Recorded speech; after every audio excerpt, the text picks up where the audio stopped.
Das 8 pessoas que foram depor hoje na Polícia Federal, nesse caso das joias, na investigação da venda ilegal de joias da Presidência da República, até agora há confirmação de que 2 deles aconteceram de fato, que 2 deles tiveram, então, a fala dessas pessoas envolvidas no caso. No caso, o ex-ajudante de ordens do Bolsonaro, Mauro Cid, o pai dele, o general Mauro Lourena Cid.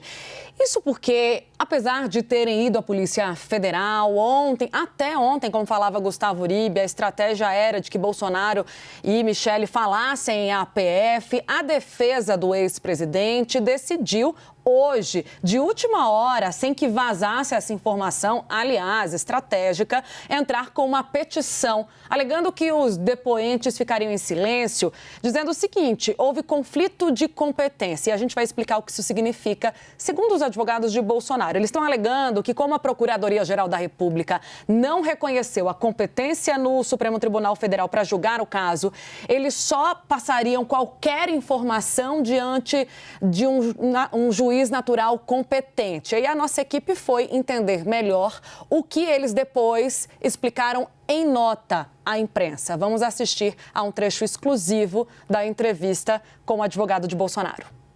Houve o parecer de que deveria ocorrer em Guarulhos, Justiça Federal em Guarulhos, onde se iniciou a investigação das joias 5 meses atrás. O casal presidencial, ele não fez simplesmente uso do silêncio como uma manifestação do direito constitucional de permanecer calado. Não, permaneceram calados por entender, com arrimo no parecer do dono da ação penal, que é o Ministério Público Federal, de que não havia competência para aquele juízo. Então, vamos falar ao juízo competente. Ou seja, que os 2 estão à disposição para prestarem depoimento à Justiça Federal de Guarulhos, para entender o cenário. Inicialmente, a investigação começou na Justiça Federal de Guarulhos, porque a gente lembra que o ex-ministro Bento Albuquerque, de Minas e Energia, chegou ao Brasil com aquele estojo de joias, a Receita Federal identificou e apreendeu. Por isso, começou uma investigação na Justiça Federal de Guarulhos. A questão é que, posteriormente, surgiram fatos novos, como a tentativa do entorno de Jair Bolsonaro de liberar aquele estojo de joias. E aí envolveu, por exemplo, Receita Federal, envolveu o ex-ajudante de ordens Mauro Cid, que pegou um voo no final do ano passado para Guarulhos, para o aeroporto, para a liberação do estojo de joias. Só que aí o Supremo Tribunal Federal fez uma nova operação e o Ministério Público Federal lá de Guarulhos, de São Paulo, disse não. Já que há fatos novos, vou remeter o caso para o Supremo Tribunal Federal. E esse caso passou a fazer parte do inquérito das milícias digitais, que investiga uma série de questões, entre elas aquele ponto do plano golpista do 8 de janeiro, de planos golpistas também contra as instituições democráticas e contra ministros do Supremo Tribunal Federal. Só que houve um parecer de Lindor Araújo, vice-procuradora-geral da República, que disse que, nesse caso, deveria voltar para a Vara Federal de Guarulhos. E é isso que alega a defesa de Jair Bolsonaro, de que quem é competente para julgar este caso não seria o Supremo Tribunal Federal, e sim a Vara Federal de Guarulhos. Mas o que alega a Polícia Federal e o Supremo Tribunal Federal? Que o escândalo das joias, Tainá, não é um escândalo e uma investigação separada de outros escândalos. O que alega o Supremo Tribunal Federal e a Polícia Federal, que a defesa de Jair Bolsonaro discorda, é que há uma quadrilha, um grupo criminoso durante a gestão de Jair Bolsonaro que atuou em várias frentes. Atuou no escândalo das vacinas, atuou no plano golpista de 8 de janeiro, atuou, por exemplo, no escândalo das joias, atuou, por exemplo, quando você tinha pagamentos feitos em dinheiro vivo de gastos da ex-primeira-dama Michele Bolsonaro.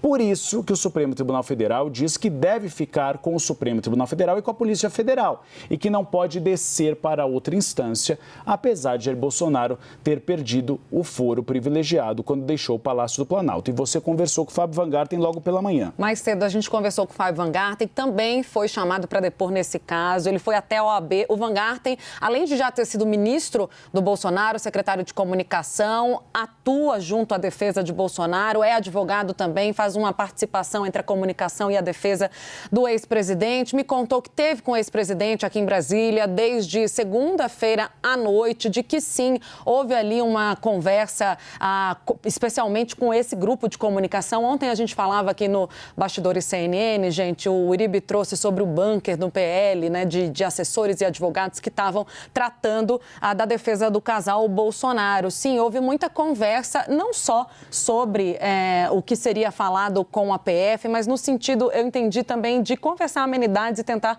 tranquilizá-los, conversar sobre o país, até sobre o governo Lula, para tentar, enfim, levar essa conversa de uma forma mais tranquila e deixar o presidente mais à vontade.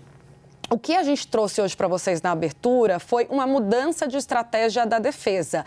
E uma mudança muito pensada de última hora, diante do que já está sendo vazado de informação. A gente não sabe o conteúdo do que está sendo dito pelo Mauro Cid. Isso está sendo guardado a 7 chaves pela investigação, mas a gente sabe que Mauro Cid está falando à Polícia Federal. Inclusive, falou hoje. Então, diante dessa informação, a defesa de Bolsonaro repensou a estratégia e decidiu, de ontem para hoje, manter o silêncio. Na verdade, o entorno, Uribe, de Bolsonaro já trabalhava pelo silêncio do ex-presidente. E hoje cedo, quando eu conversei com o Van Garten, quando ele me trouxe essa possibilidade com mais força de acontecer, quando ele me falava sobre como Bolsonaro poderia se comportar ali diante da Polícia Federal e trouxe o silêncio como uma possibilidade, eu estranhei porque até ontem trazíamos aqui no Bastidores CNN de que Bolsonaro falaria somente sobre o caso das joias, mas falaria.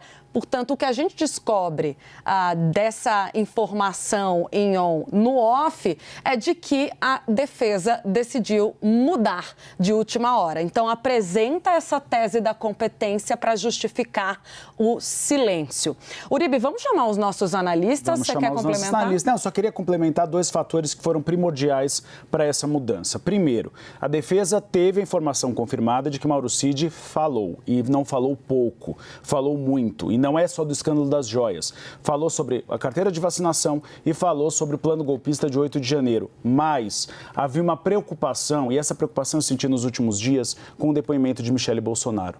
Michele Bolsonaro estava se sentindo muito acuada com todas essas investigações.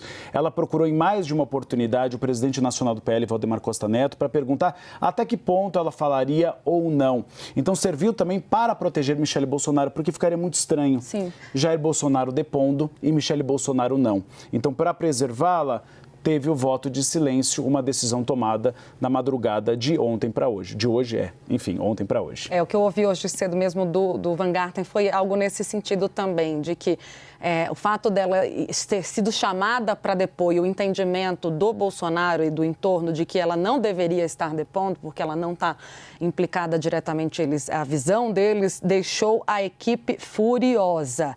Houve um movimento de tentar não ir ao depoimento, depois um convencimento de que era melhor comparecer, o entendimento de que se deveria falar e depois o recuo de que não, vamos esperar, porque, afinal de contas, a gente não sabe o que Mauro Cid está falando. E Yuri Pita está esperando a gente em pé. Yuri Pita? Então, assim... Você sabe que eu falo